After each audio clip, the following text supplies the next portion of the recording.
Hi everyone, and welcome to today's workshop. Welcome back again.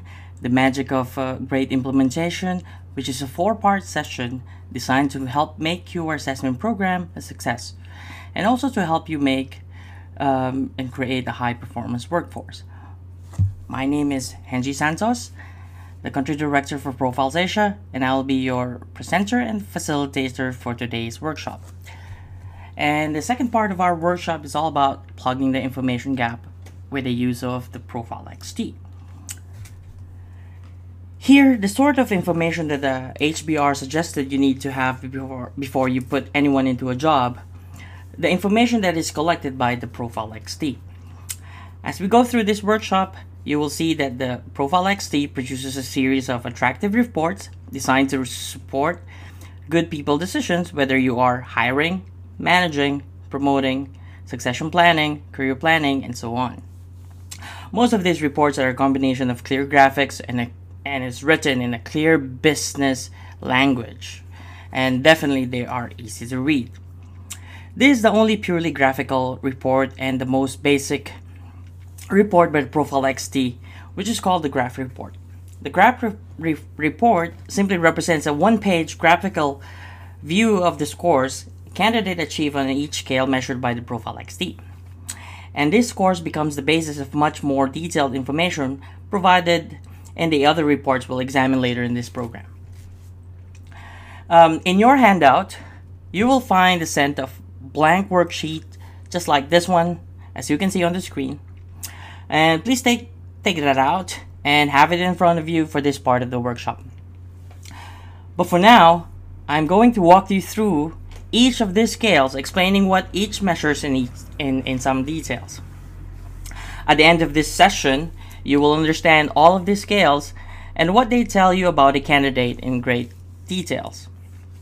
Before we start, there's one important feature of these scales that must be well understood. You'll notice that each of the attributes we measure are measured on a scale of 1 to 10. These are called the standard 10 or STAN scale. These scales have been specifically designed so that there will always be a distribution of scores across the scale which mirrors the so-called standard population distribution, or what we know as the bell curve. This simply means that if we assess a randomly selected 100 people from the general working population, we know how these scores would be distributed across the scale in a predictable pattern.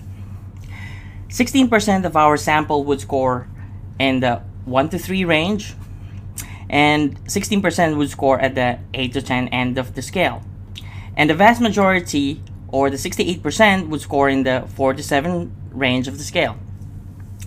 Mathematically speaking, the 68% are the average population. They are a combination of the attributes demonstrated by those scoring at the extreme ends of the scale. Imagine a scale that measured sense of humor. Those in the 8 to 10 of this range would stand out for their superior and well-developed comical ability, while those at the 1 to 3 end of the range would stand out precisely because they have so little humor. So the majority of us would be a combination of these two extremes. While sometimes humorous and sometimes not, and capable as being as humorous as other people we meet. Our 1 to 3 and 8 to 10 scores are what makes us different. But bear in mind, these differences are rarely readily apparent from simple observation and interviews. Hence, the need for assessment. This is a key principle when looking at the Profile XT graph, because it tells you that scores in the 1 to 3 and 8 to 10 end of any scale measured tell you a lot about what makes this person distinct from majority of the other people. These are the distinguishing characteristics that will impact largely upon the way in which they approach the jobs you give them to do. Now, so let's return to the Profile XT graph report. So you'll notice that it is split into 3 different sections that were assessed when you completed the Profile XT. Some of you have not completed it, That's fine. You'll experience it later. But I would just like to go through the relevance of the individual things and the relevance of each scale. One of the first things you'd like to know before you place anyone into any of your position is, does he or she could cope with the information demands of the position? Okay, can they do the job, basically? Excuse me. Every job, however humble, requires that the person doing it handle some kind of information in a timely manner. Think about it. In every job, there is a requirement to make sense of some information and then take those information as a result of the analysis. In jobs like those in sales, for example, there is often a requirement to make sense of large volumes of verbal or numerical information and to communicate effectively through the media of words or numbers. However, most jobs on the production line would require a lower level of abilities in these areas. So every job requires some level. So wouldn't it be useful to know if the person you're considering putting in a job had a basic ability to handle this aspect of the job? This would be an additional piece of information that you would get that would get you closer to that magical 100%. But as I mentioned, there's no such thing as 100% that you require to put a perfect person in the perfect job, or the right person in the right job every time, and most especially the first time. The ability to handle information effectively can be measured in what we call as the learning index. Okay, so this learning index is one of the 20 aspects of a person that you can assess to get a better picture of what we call the total person. Okay, we are not measuring what you've heard before as the IQ or intelligence quotients here. Okay, we're measuring something much more useful in the context of predicting a person's likely job performance. Let's say that 1 gallon is a pretty high level of intelligence. On this scale, we could have people who have a gallon of intelligence, but one of them scores at the high end of this scale, and one on the other end. They may well have achieved some academic results in. They may well have achieved the same academic results in examinations. Okay, but they have very different ways of dealing with information. So those at the high end could be compared to a gallon buckets, so as you see, and those at the opposite end of the gallon bottles. Okay, makes a difference in style becoming a very apparent. So when you go to fill them with information, there will be a significant difference among these two. So let's consider a training situation. Because they have a large opening, the buckets are capable of taking a large volume of information all at once. And these are the people that would prefer a quick pace, okay, and where the information presented to them in a fast, they would like information to be given to them in as fast as possible. They become impatient and frustrated with slower presentation and may become bored if things don't move quickly. Their peers at the bottom end of the scale, okay, on the other end of the spectrum, can also take a gallon of information. But because they have a much narrower opening, they prefer a learning environment where information is presented at a more gentle, deliberate pace, and it's slowly taking and digesting those information. These people frequently favor hands-on learning. Okay, so is there a good and bad? Well, definitely neither good or bad. The key is to ensure that you match people to jobs where their learning ability suits the pace, the volume of the information flow, and match a bucket into a slow information environment, and they become frustrated and bored, and more so, become unproductive.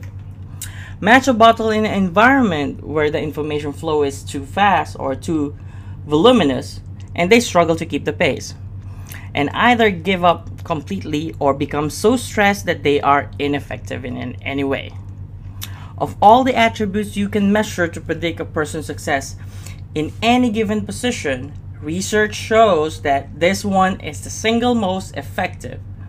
So ensuring you have and you place a person in the position that suits their learning ability is absolutely a key. Okay? Now, the learning index score is derived from analysis of the scores of any potential candidates or person who's taking the Profile XT achieve on the next 4 scales.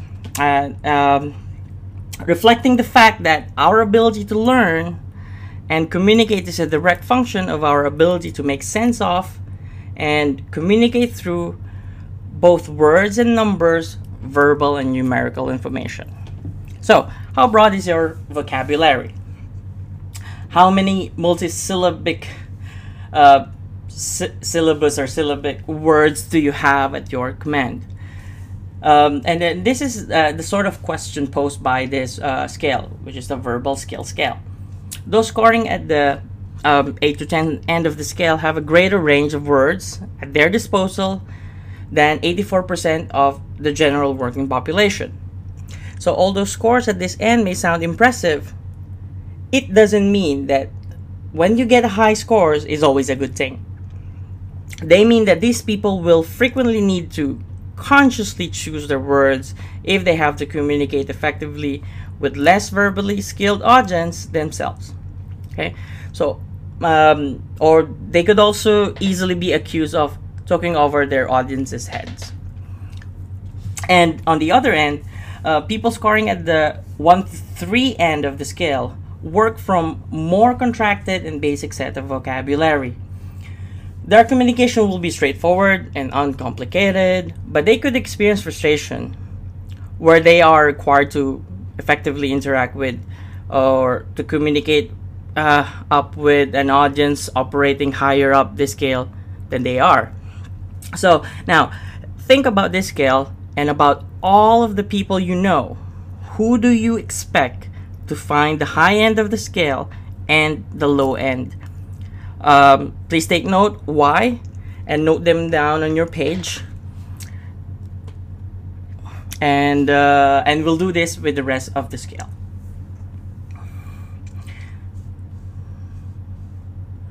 Now, you might also want to take note, what jobs do you think would favor scores at the high end of the scale and the low end of the scale? And I would also encourage you to note them down in your handout, please.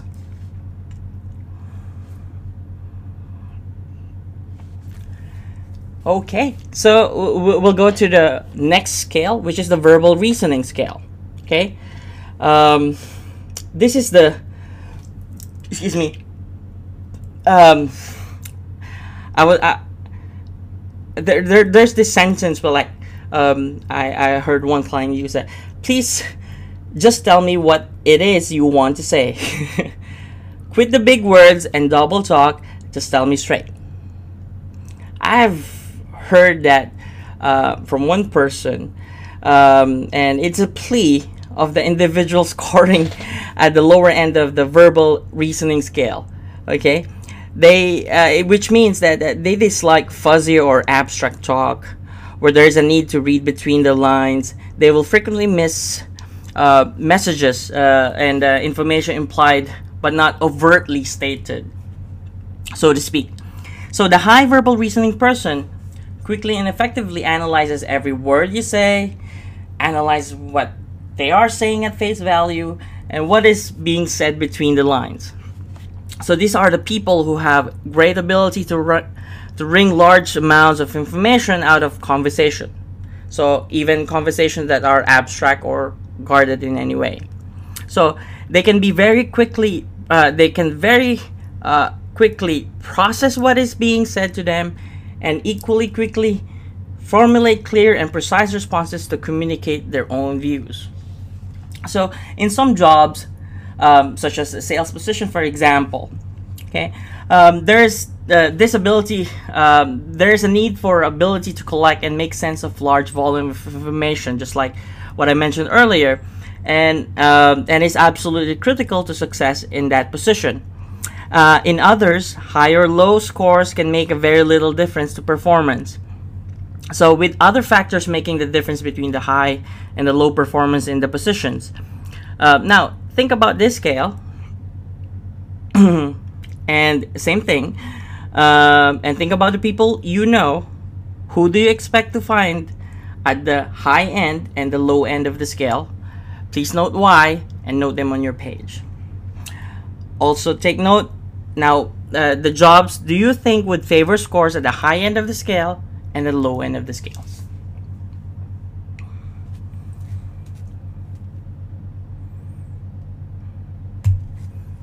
Okay, moving right along. There was a time before the advent of calculators when it seemed like everyone had a much more finely tuned ability to work with numbers in their heads, to quickly add, subtract, multiply numbers with no calculators. So those who can still work very effectively with simple mathematics and basic mathematical principles, work in their heads, are those people who score highly on this numerical ability scale. Their counterparts in the other end of the spectrum will prefer to work with calculators and any other available aids for even the most basic mathematical task. In the lower end of the range are people whose grasp of basic mathematical principles is generally not too strong. Let's put it that way. Now, think about this scale and about all of the people you know. Who do you expect to find at the high end of the scale, the low end of the scale? Put them why and note them on your page. Also think about the jobs you think would favor scores at the high end of the scale and the low end of the scale and note them on your handout.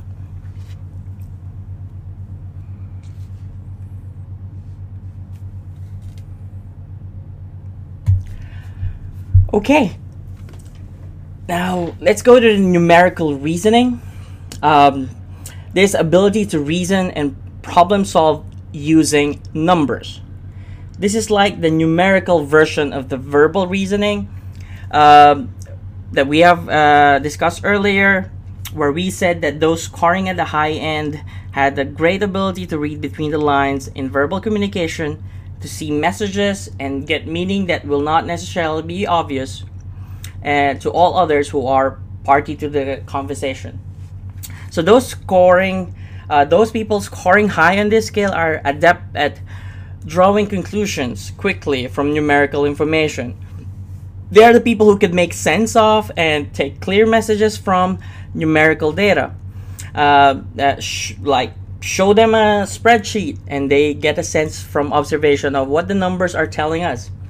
They also find it easy to make themselves understood through the medium of numbers, using numerical data to make and support the position they wish to communicate. So, and those on the other end of the spectrum, okay, the 1 to 3 range, they prefer simply to stay away from using numerical data to communicate. So they are more comfortable with non-numerical data and communication. So now think about this scale and about all of the people that you know. Who do you expect to find at the both end of this scale? Note why and put it down on your page. Note them on your page, and also think about the job you think that would favor the scores at both the high and low end of the scale.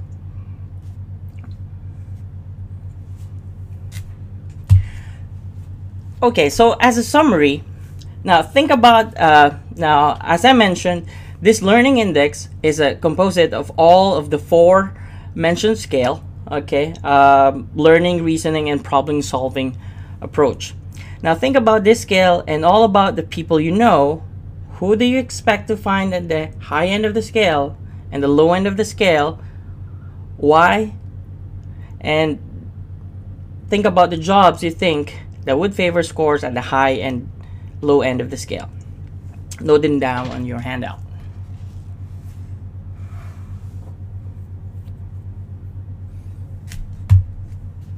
Okay, So the second thing, the second section of this, of the what Profile XT measures is, answer the question, will he or she be comfortable in the job environment? Or if you put it as you will, how will they do the job? So having determined that someone has a learning index appropriate to the position, that they will be able to easily deal with information demands of any given job, wouldn't it be nice to know if they would fit the environment and be comfortable with the demand the position makes on them as a person? So again, this is something we can assess very accurately, and again, this builds the information you'll use to make your people decisions closer to their higher hit rate. There are 9 areas in this useful to know about, and these are presented by these 9 scales, such as the energy level, assertiveness, sociability, manageability, attitude, decisiveness, accommodating, independence, and the objective judgment of this individual. And we're going to look at these scales in detail now. Okay, first up, the energy level. This measures the tendency towards relentlessness and drive, and deals with the issues such as efficiency and time utilization. To be honest, this is a great scale because it describes an attribute that is important to a greater or lesser extent in absolutely every job, okay? And is one that you cannot assess simply by meeting, talking with, or during an interview. There is one of those attributes which, like the larger part of the iceberg we saw earlier, floats beneath the surface of the person. Look at the description. It measures the tendency towards relentlessness and drive. So people scoring at the high end have a lot of drive, technically. And they are impatient. Okay, that's the drawback. Energetic, always on, and they approach every situation with a sense of urgency. They take on a lot of things at once. And sometimes they could also be guilty of poor finishing, poor time management, or inattention to details. That's what you call it. Because they are like, because these people likes to be busy all the time, and they tend to forget when the end of the day comes and it's time to go home. They have work-life balance challenges, okay? They are simply moving too fast for many conditions. The people at the opposite end of the scale are there are the patient and methodological, so to speak. Okay, so they are taking things step by step. They always ensure they make fewer mistakes, and they focus on a single task at one time. It is important, however, to note that the low score is not necessarily a bad score. Okay, just to give you an example, think about the people who teach your children. Would you prefer that they are the patient and methodological end of the scale, or the impatient, risk-taking, excitement-seeking end of the scale? Well, you don't have to answer it, but basically that's pretty much very straightforward. The key is to identify the right level of energy for any given job. Too much of anything is as bad as too little of anything. Okay? If necessary, give more examples of why. Or if you need some more examples, we could.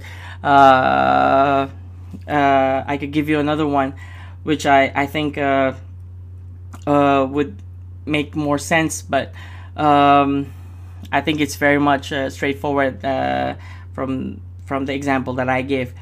Okay, now think about this scale and about all of the people you know. Yeah, I lost my train of thoughts. I'm gonna give up drugs. Now, okay, going back. Think about the people you know. Who do you expect to find at the high end of the scale and the low end of the scale? and if you will, put why, note them on your page, and now think about what do you think, who do you think would favor scores at the high and the low end of the scale.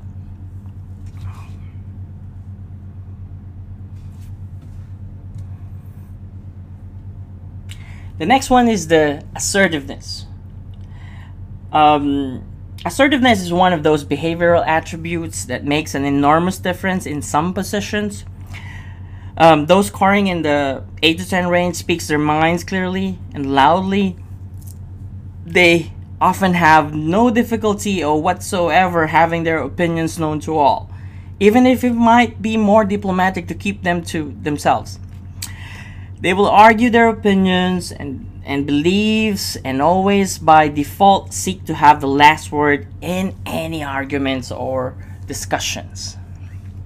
I'm a 9 on assertiveness, so I fall in the other range, extreme end. That's one of you. Okay. High assertiveness people are not natural followers. They take charge and will often be seen as bossy or pushy by many of those around them. So I'm guilty as charged as one of those.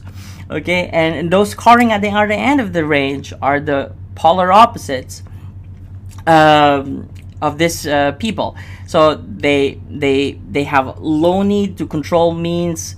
Need to control means that they are quite comfortable taking directions and leadership. In fact, they will likely be much more comfortable knowing that someone else is taking on the role of a leader. They could be described as diplomatic and will not always speak their minds, in fact. And sometimes they will not speak at all.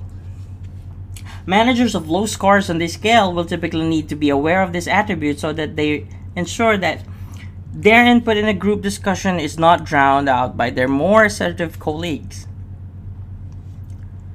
Bear that in mind.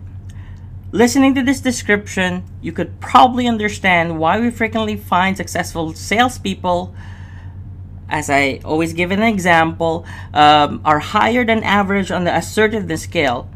When a client raises an objection or says no, their most immediate inclination is to ask, why not? Now, think about this scale and about all the people you know. Who do you expect to find at the high end of the scale and the low end? Why? Note them on your page. And also think about the job you think would favor the scores at the high end of the scale and the low end. Note them on your handout.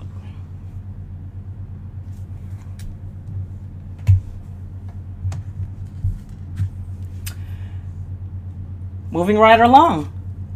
Sociability. Have you ever met someone who has that often inviolable ability, sometimes compulsion, to become the new best friend of anyone they meet? You know the type of person I mean, right? Great networkers, an endless supply of small talk, people who really love to network with people they have never met before in their lives. Maybe that describes you or someone you know well. That's those who score high on the sociability.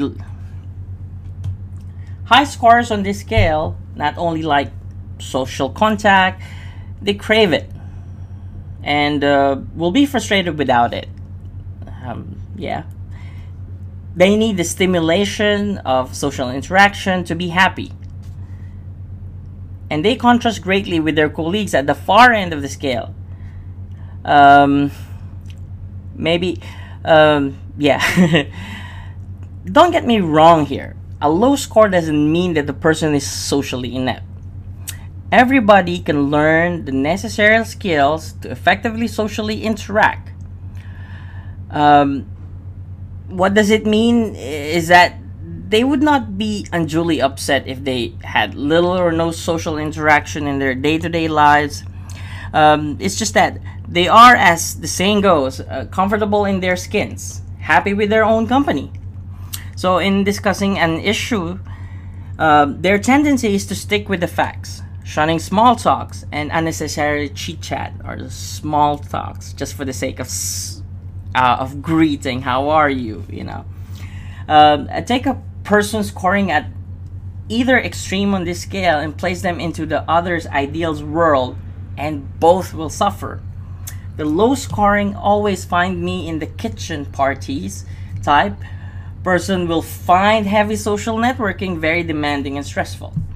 So as stressful as their colleagues at the far end will find an environment without opportunities for this heavy interaction. So sociability highlights the key reasons that assessments are critical to making people decisions. Most people in our work have reasonably well-developed social skills that can make them appear to be much more sociable than they actually are. Make the mistake of putting them in a wrong environment and you'll pile up on the stress from day one. Now, think about this scale and about all the people you know in your unit, in your company. Who do you expect to find at the high end of the scale, the low end of the scale? Why? And note them on your page. Think about what position would also favor the scores at the high end of the scale and the low end of the scale.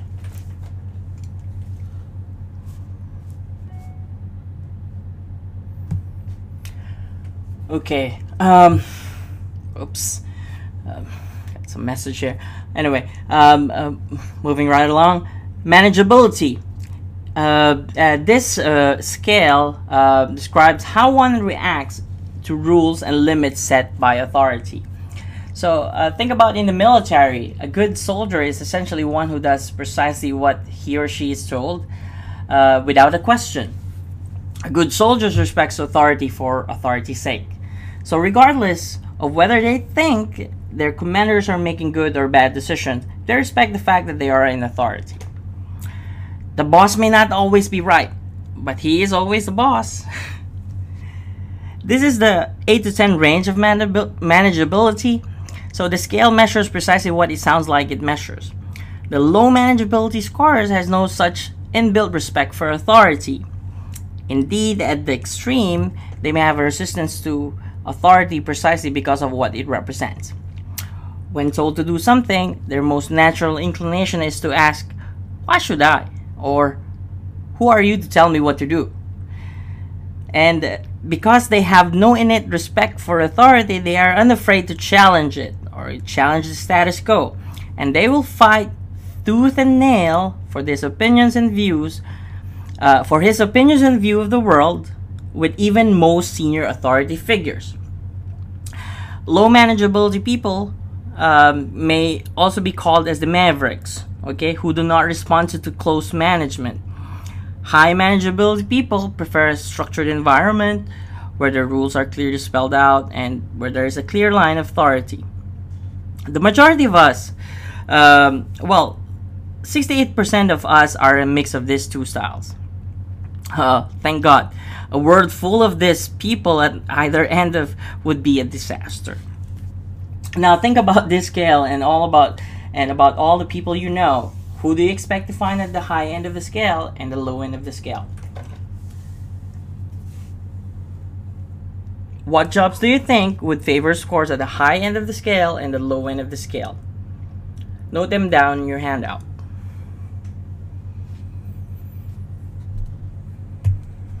Our next scale is the attitude. Here's something else you'd like to know about someone you're placing in a job, because it can make the difference between success and failure in many positions. And sometimes, and in something, you have little chance of effectively assessing in an interview situation without an assessment, especially if the candidate wants to give you some particular impression. Excuse me. This scale looks at the general attitude to people and to situational outcomes. People scoring at the high end of the scale tend to have a highly trusting nature, believing that the best of others that they meet. They also tend to subscribe to the notion that things work out for the best in the end. They would describe themselves as optimists. Those scoring at the opposite end of the scale are more guarded, they are more vigilant, slower to trust, and know that there are some people out there who do not deserve to be trusted. And so, they take the attitude that you must earn their trust. When things go wrong, they are more likely to have what they would describe as the realistic view of things, that they could even get worse. So again, there's no right or wrong, neither again, it all depends on the position. It's not a good idea to generalize, but which end of the scale do you think would be most productive in a sales, for a salesperson? Yeah, higher, absolutely, because people at the end tend to deal with rejection better, and they will keep going even if it seems like the wheels have come off. So, which end of the scale would you? How about this? So, which end of the scale would you like the safety officer in charge of, let's say, emissions of emission at your local nuclear power plant to be? Absolutely. So, lower end of the scale. I'd like his or her, to have the attitude that anything that can go wrong will go wrong. I don't want the don't worry, be happy person in that position. Who would want to be? Okay, so once again, it's key that you have the right attributes for that position. How easy it is for someone to convince you in an interview that they are the opposite end of the scale to their real positions. Very, very easy. Yeah. That's why interviews can sometimes fall. Interviews can most of the time fail to provide the information we need to predict a success in any given position. Now think about the scale and about all the people you know. Who do you expect to find at the high end of the scale and the low end of the scale? Why? Note them on your page. And now, what jobs do you think would favor scores at the high end of the scale and the low end of the scale? Note them down in your handout.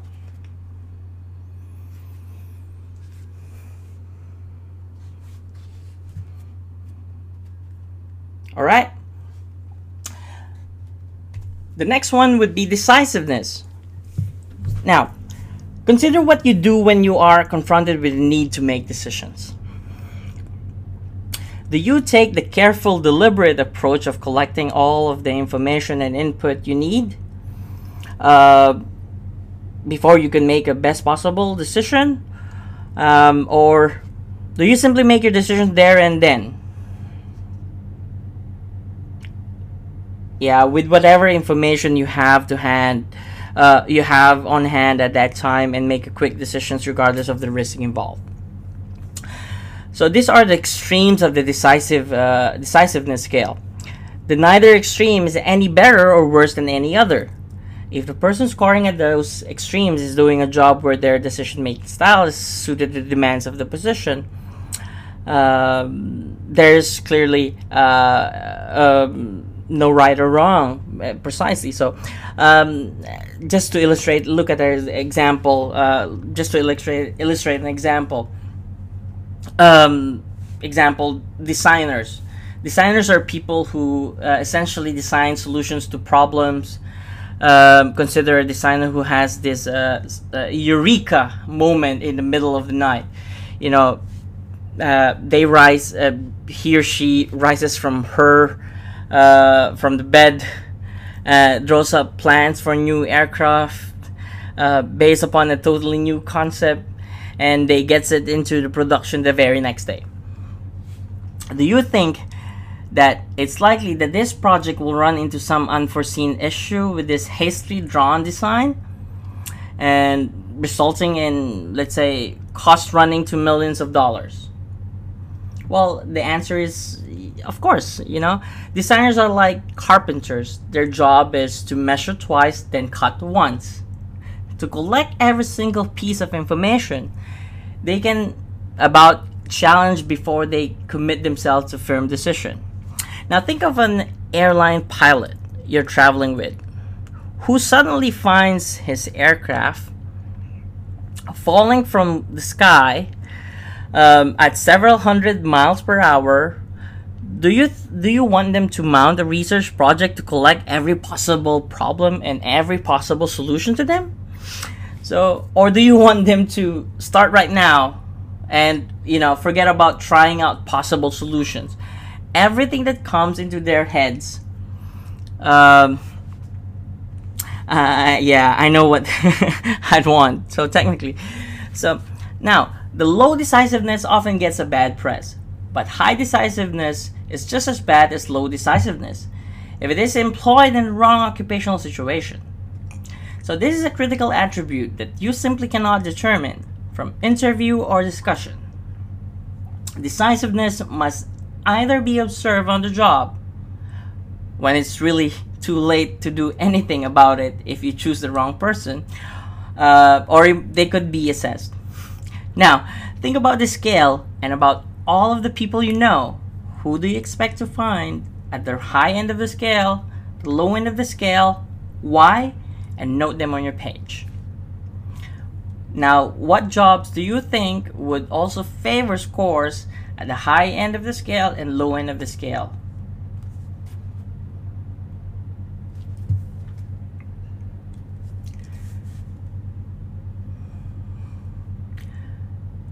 Attitude to accountability and willingness to consider the needs of others. This is our next scale, which is accommodating. Any one of you have seen the film 12 Angry Men? Okay, it's a 1957 film. Okay, it opens with a jury retiring to an extremely hot and humid jury room, to consider the case of a young man accused of murder and facing a death penalty, or that sentence. As they leave the room, the verdict is obvious to 11 of those jurors. It's guilty. The 12th juror is Henry Fonda, and he's not convinced. All of these 11 colleagues want to get the decision over with and get out of the hot, sticky room and back to their lives. So when Fonda votes no, they are aggressively unimpressed. Have you ever been in a situation where your opinion is that unpopular? That's when you see whether you are high on accommodating or low in accommodating. The high scorer's inclination is to go with the group's opinion for the sake of harmony. They are true team workers who thinks of the team's needs first and their own second. The low scorer is like Henry Fonda, who stuck with his position despite enormous pressure from his fellow jurors. He didn't mind being disagreeable. He didn't care that others might not like what he said or what was his decision. In the movie, Fonda was the hero. But I bet you can conceive of a situation where this unwillingness to consider the needs and opinions of others would not be quite such a positive attitude or attribute. Okay? One of the key reasons this is so critical is that, like manageability, it is very easily disguised in an interview.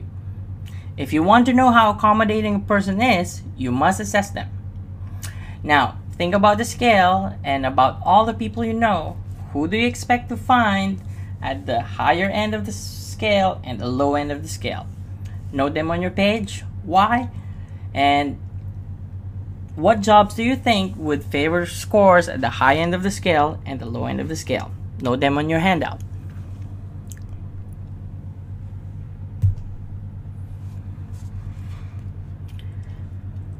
Next up, independence. As with all the scales we measured in the Profile XT, there are positives and negatives associated with scores at either extreme of the scale. On this, positive and negatives are really determined by the environment the person is required to work. Consider a person who doesn't like to follow the party line. A person who prefers to decide what she will do from a moment to moment without management's input. I also like you to imagine if she's working in a highly structured environment with multiple level of authorities. That's very hierarchical, where everything that they do from day to day is prescribed by the management and monitored closely by the supervisor looking over their shoulder. This is one of those situations where being a high scorer on this scale is not a positive attribute for that position. Of course, the other side of the coin is that the person the person who likes the security of having someone thinking about the next steps or providing directions and feedback on everything they do.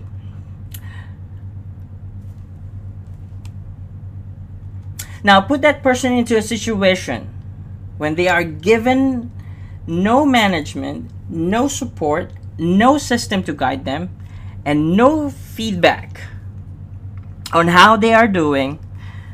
And again, we'll ultimately see that person struggle just as much as the first person will, for entirely different reasons. High independence is critical to some position, but they are corrosive in others. Now think about this scale and about all of the people you know. Who do you expect to find at the high end of the scale, the low end of the scale? Why? Note them on your page. And what job do you think would favor scores at the high end of the scale and the low end of the scale?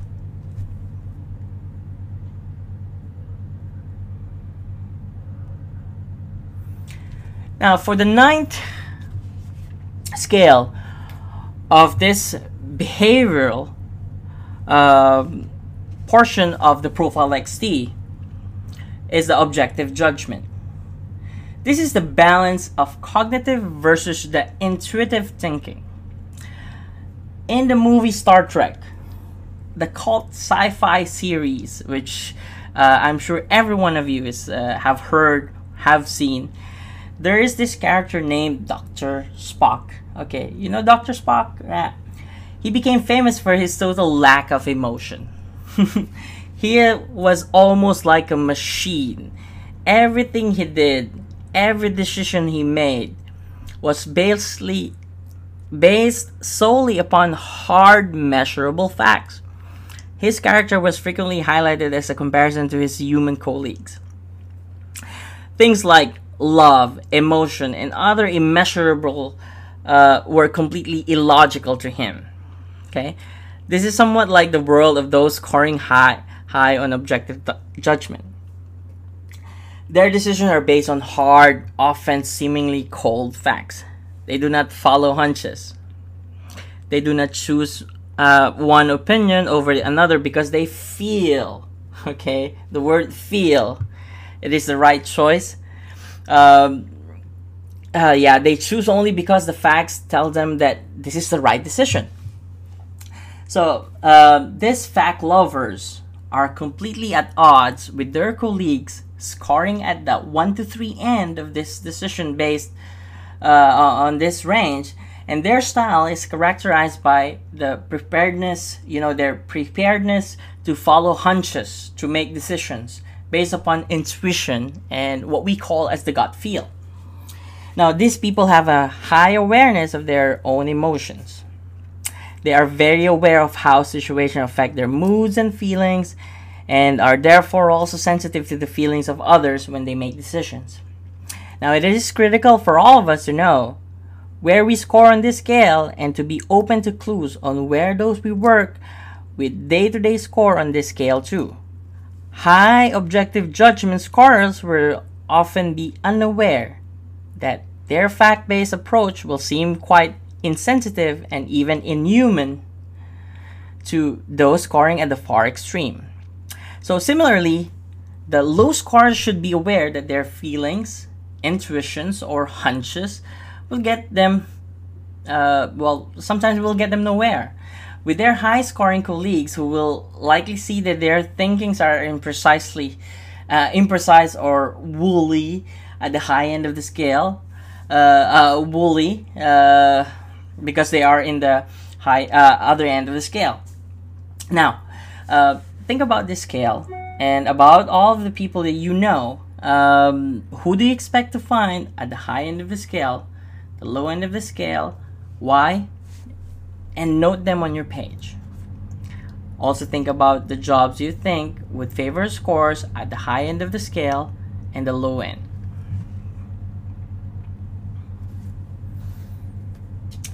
Okay, so now you know what sort of information handling ability your person has, and you also know what sort of environment people and challenges they will face with this with ease, and which might give them problems. So would this be enough? Well, as we'll see in a moment, this information alone will move you substantially closer, okay, to a higher end of the spectrum in predicting the peak performance for a position. Okay, ideally,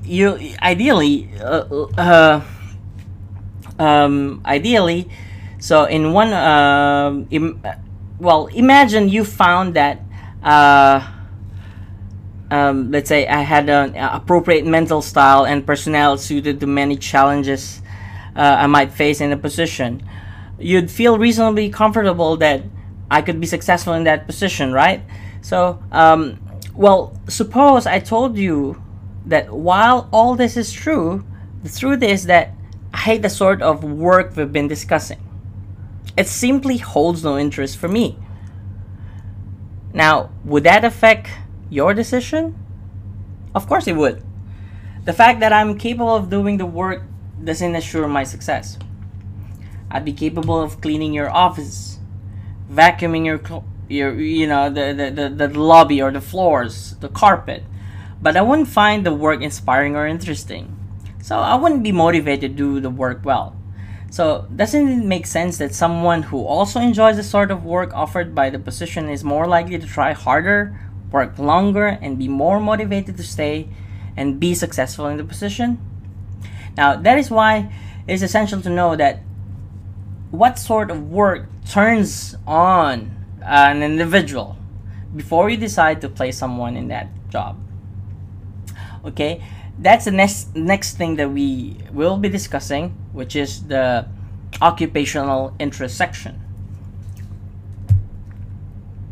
First up is the enterprising. Okay, this is the first of the 6 that this section of the Profile XT scale is measuring.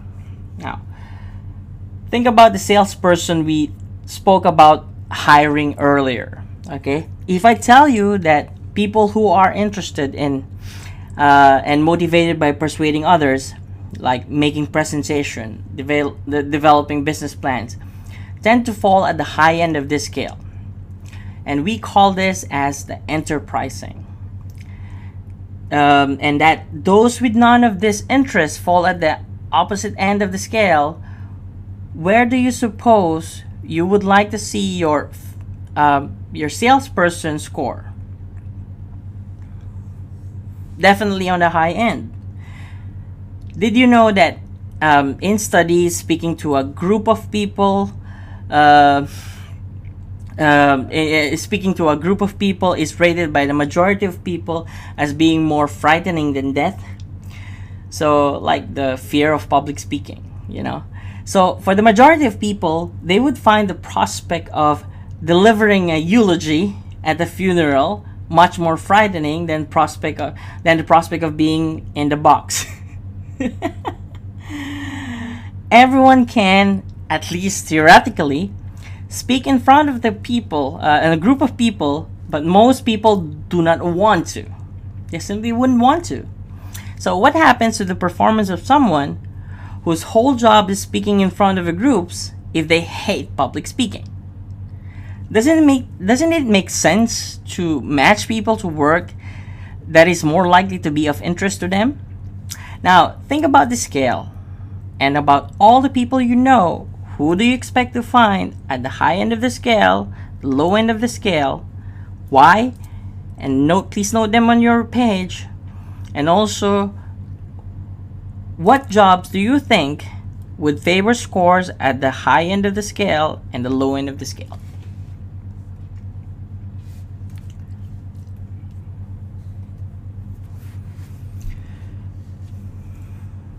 Okay?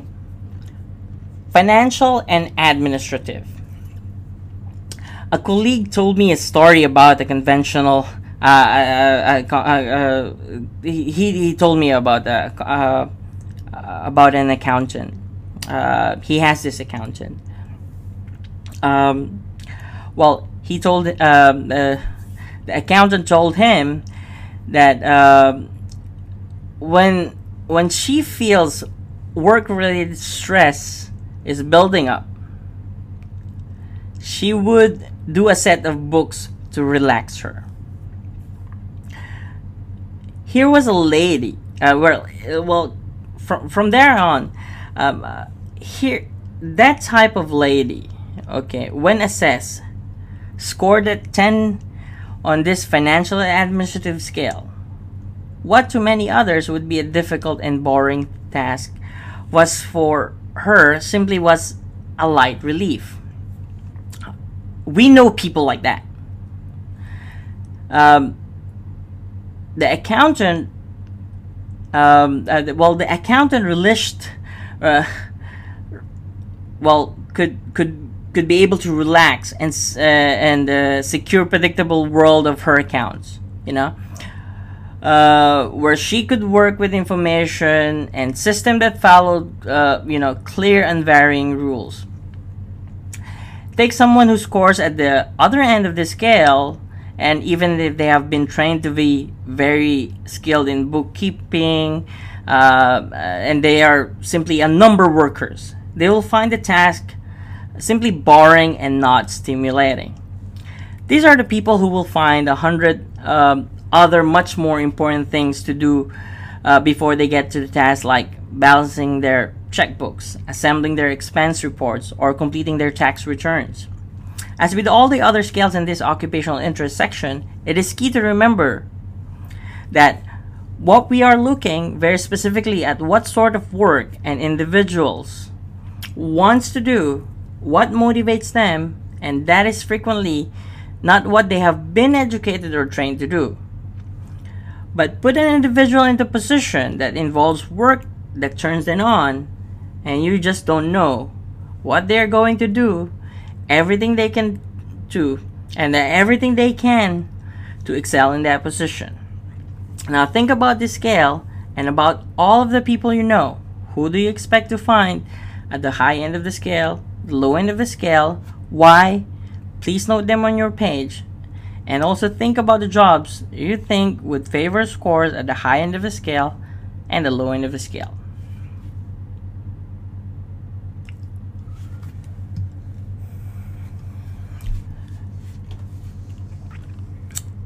People service.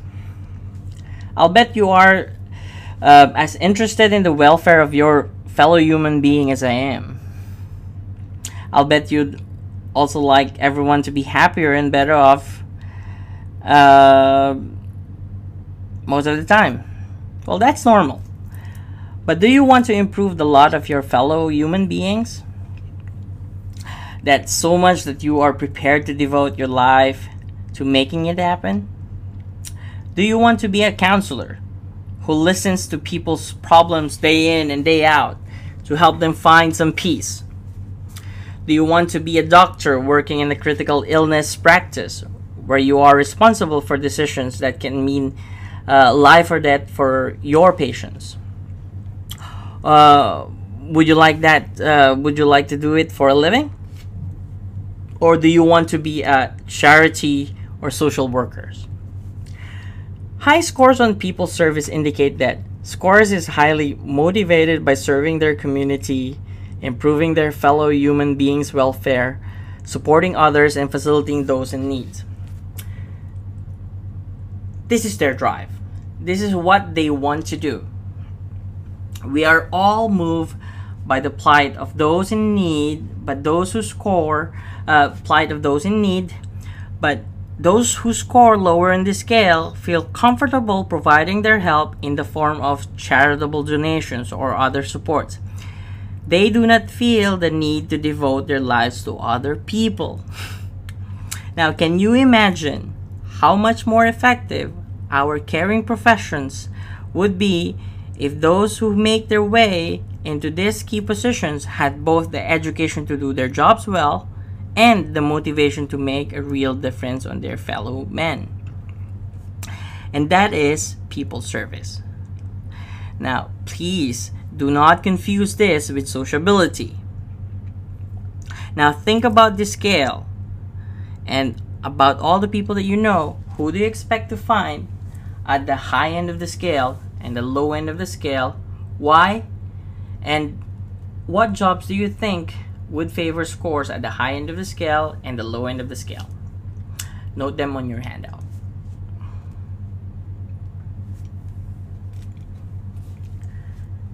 Next up is technical.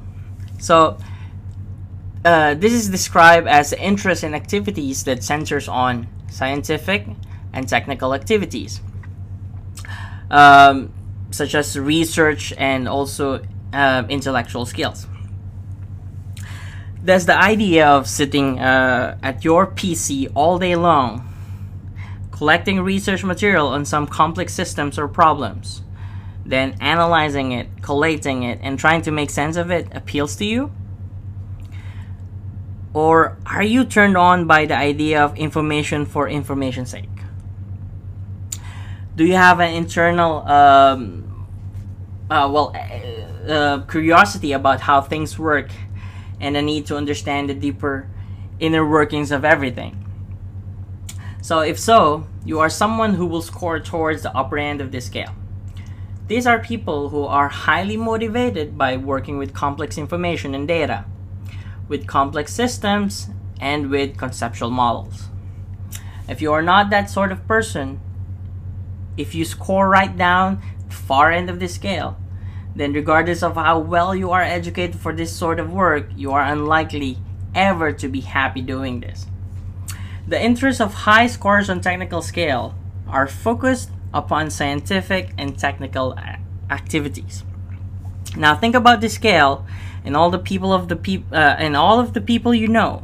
Who do you expect to find at the high end of the scale, the low end of the scale? Why? And note them on your page. Now, what jobs do you think would favor scores at the high end of the scale and the low end of the scale?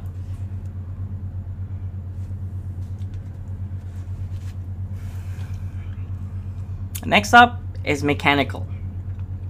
High mechanical people are termed as the hands-on people. They tend to enjoy activities that require physical labor. They are unafraid to break a sweat, and they frequently favor outdoor over indoor activities. The classic high mechanical person is the one who likes the idea of taking something apart, then to try to figure out what has gone wrong with it. They're happy with this tactile interaction with their world. They're passionate gardeners. They tend to score high on mechanical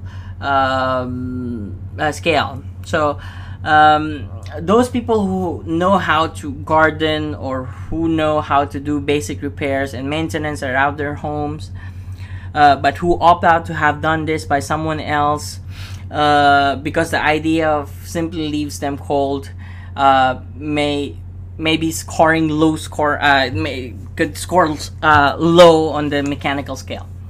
So think about it. Do you want a low score on this scale working on a particular nasty problem with your automobile, your cars? And so these scales are all about motivation. So what the individuals likes to do. Now think about this scale and about all of the people you know. Who do you expect to find at the high end of the scale, the low end of the scale? Why? And please note them down on your page. And also, what jobs do you think would favor scores at the high end of the scale and the low end of the scale?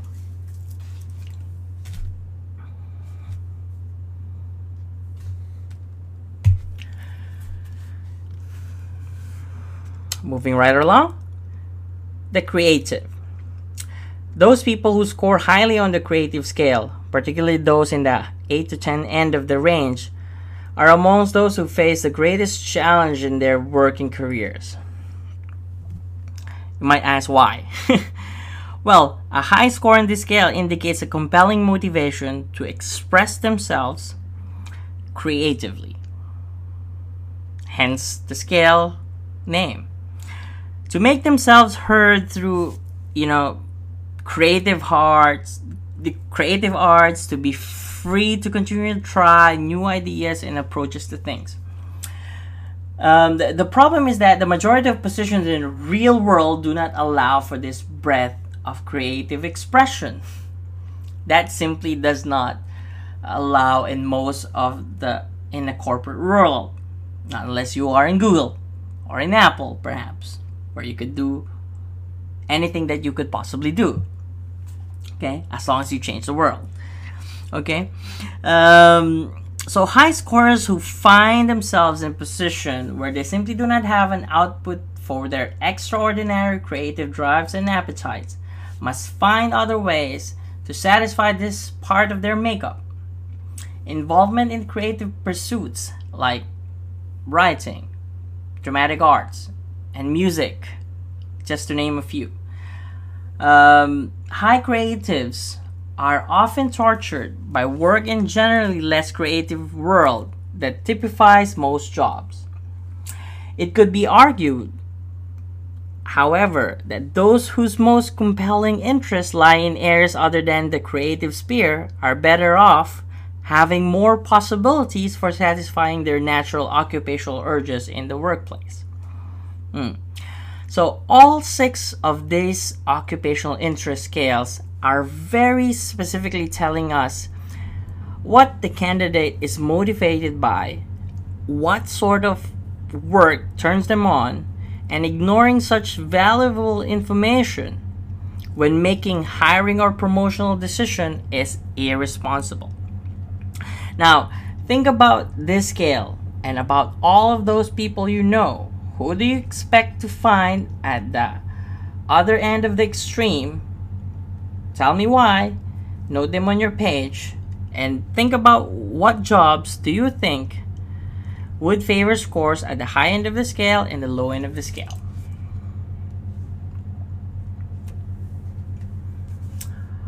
Okay. Now, after having to discuss the 3 major section of the Profile XT, we'll just gonna do a little bit of group exercise here, and I need to split you into groups of let's have groups of 3, and what I would like you to do is review each scale and discuss what each tells you about this person, and formulate an agreed description of the candidate, and we'll take a feedback to the group right after 15 minutes of discussing this exercise. Okay. Please do write them out. Okay. Now here's the key question to answer. What would he or she be like to manage? What would this person be like as a manager? How would he or she behave in a crisis? And how about under pressure, under time pressure? And what roles will this person excel in, and what role will this person struggle in?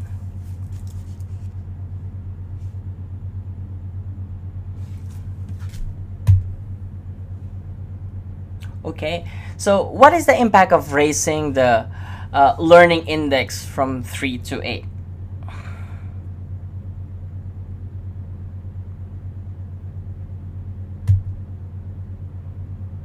So you've seen that you can learn a lot about people simply by asking the right questions precisely. So this is what the Profile XT does. Okay, it asks very relevant job-related questions designed to draw as much information as possible from a candidate on where they are likely to be comfortable and effective. Now, because every scale has a very specific meaning, the Profile XT can automatically analyze the results to produce a very detailed description of the total person. And this is available the moment the candidate has finished completing the questionnaire. But however, as someone striving for superior performance in every one of your position, you are more interested in how well this person is likely to match the specific demands of the job you're considering. So to match the best person, you have to measure what the job requires so you can see how well they match one another. This is done using a job match pattern like the one above, like the ones you see on the screen. Notice that on this page, there's a shaded range of each scale. This is the range within which you would like an ideal or superior candidate to score. This pattern is quickly generated by the Profile XT. And Profile XT analyzes the results achieved by your top performance in the targeted positions. So this in a given position so for those who are those in a given position who have completed Profile XT, you identify to the system those who represent your best performers in the position, and the system generates a job match pattern like this. And it clearly shows you what your best people in this job share in common. Now, when you are considering who the best suited to any particular position, you simply request that the Profile XT compare the prospective candidate with the Profile XT of the best performers in the targeted position. So the Profile XT then compares your candidate results against those of your top performers and represents an analysis. The Profile XT produces a variety of reports to support many different people situations like placement report, succession planning, promotion, coaching report, and so on. And here's the most basic of the reports produced by the Profile XT. Excuse me. Showing graphically how a candidate results compare with the demands of a given position. In this page, the candidate results are presented in the blue squares, and the job match pattern is represented by the red squares. The scores of the candidate who shares all of the attributes of the positions of the top performers would fall within the pattern. In this case, there's a pretty close match, but there are some differences between your top performers and this person. So for example, this candidate has a much higher attitude score than your top performers. This does not necessarily mean that the person couldn't do the job, but you would want to consider first if the person is more optimistic and trusting approach might be a disadvantage when considering his or her performance. Of course, it might be a disadvantage too. This is something you'd probe in an interview. So, you should also compare a person's top 3 interests to the top 3 interests as noted in the pattern, looking for any significant disparities. All in all, this is a good match. The candidate looks like a lot like your top performers. In an actual Profile XT report, you'll also get the percentage match figures for the match of the candidates to each of the 3 sections of the assessment, and to the pattern's overall match. And this makes it a lot easier to compare one candidate's performance against another. And for those of you taking part in the entire workshop, today we'll be looking at the reports in much greater details for the 3rd session of this workshop. Now, we've seen a good match. Now let's look at a questionable match. Compare this candidate's results with those of the previous candidate. This is a questionable match. There are so many differences, okay, as indicated by the blue shades between this person and your top performers. You'd certainly want to explore the likely implication of these differences before you consider placing him in the position. Look at the energy level score. Excuse me. Could someone as independent and resistant to being managed, or would this job keep someone like this sufficiently motivated if given what we saw earlier is that the need of people scoring at this end of the scale for a very fast-paced type of work with lots of new experiences. So also look at the manageability score. Could someone as independent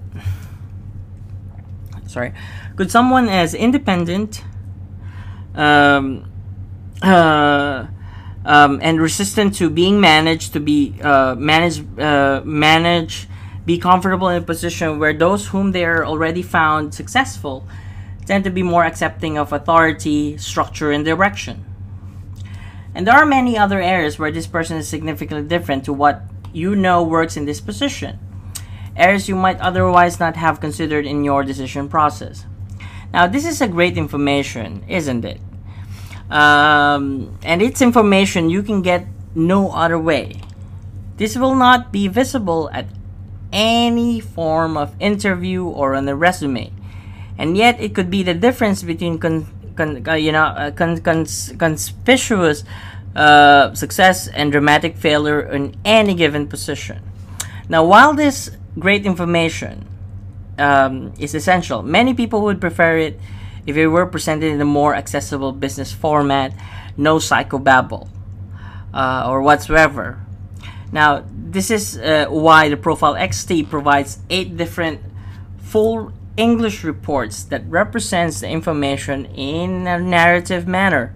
The placement report is a great example of this, and you could just imagine you have just run a candidate against a profile of your top performance in a targeted position.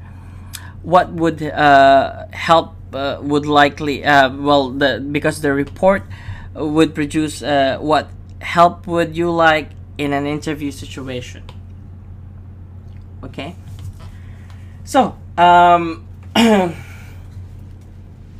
let's look at that placement report that I'm talking about now. Well, naturally, you like to know where this person differs from your top performance. So in this sample report, for every scale where Sally's sample is different from your top performers, the report represents a graphical representation of this difference and explains in a plain and easily understood language what the implication of this difference is on the report. So like for this, Miss Sample scored above the profile for this position in the assertiveness scale. She may find the environment of this position challenging in the area of how much control is appropriately exerted over others. While talking with her, determine her ability to practice greater diplomacy in her interpersonal relations. So so during the interview, okay, you could the report could provide you with relevant questions that you could ask the candidate to probe further, such as, give me an example of a time when you confronted a negative attitude successfully, which resulted in building teamwork and morale. Another question could be, describe a time when you communicated something unpleasant or difficult to say to your manager. How did you assert yourself? So these are just a sample of a detailed interview plan tailored to each candidate that the placement report generates. It also provides a section entitled the total person, which analyzes the candidate's scores to produce a full picture of what this person is like overall. Now, every time you look at placing someone in in any position, whether it's a new hire or sideways move, you'll have more information about that person and how they will fit in your position. And because the Profile X is delivered over the assessment center and over the internet, this information is available 24/7. Okay, anywhere in the world, and the system can email a report to you in an instant. So let's look at the effect of this information has on an interview success rate. So remember our earlier graph on the first part of the session, where we had so far amassed about 26% of the information we needed to make a prediction of a superior performance in our position. We started with the interview, which we supplemented with a good background check and reference. Now then, we look at what sort of environment the candidate might find most comfortable and what sort of environment they thrive. And remember our discussion of attributes like the energy level and the attitude, and that extra information increased our likely hit rate of 38%. And also, by looking at the candidate's learning index, we raise our information level and therefore our predictive success rate to 54%. And by determining whether or not the person was motivated by the work, their occupational interest, we brought that level up to 66%. Now finally, by job matching, ensuring that the candidate has all the attributes of a proven top performers as recommended by the HBR review, we brought ourselves right up to 75%. So from the starting point, where we had only 14% of the information necessary to predict superior performance, we have increased that to 75%. In other words, enough information to get 1 in every 7 candidates. Okay, 1 in 7 hit rate. We raised our game to a 3 in 4 hit rate through the addition of all the resources, okay, and available information that the Profile X can give to us.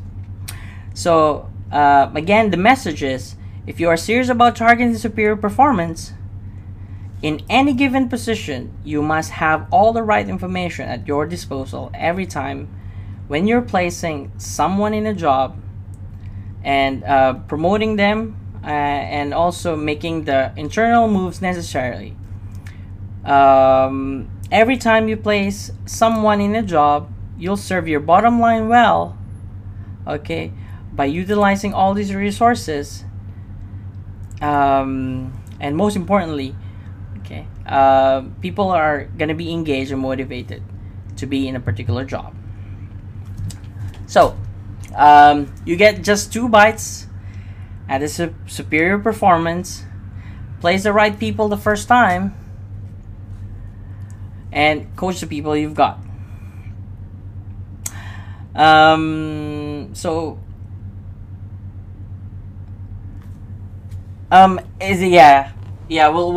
have that question maybe later after the break, before we started the third part of our workshop.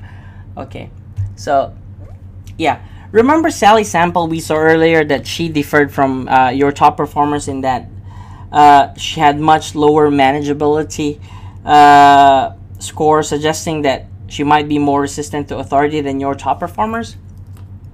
So this report is one of the additional report that the Profile X can generate, which is what you call the coaching report. Okay. Last time we looked at Sally, we were assuming that we were considering placing her in this position, and the report analyzed how she differed from the top performers and produced a tailored interview plan to prove those differences.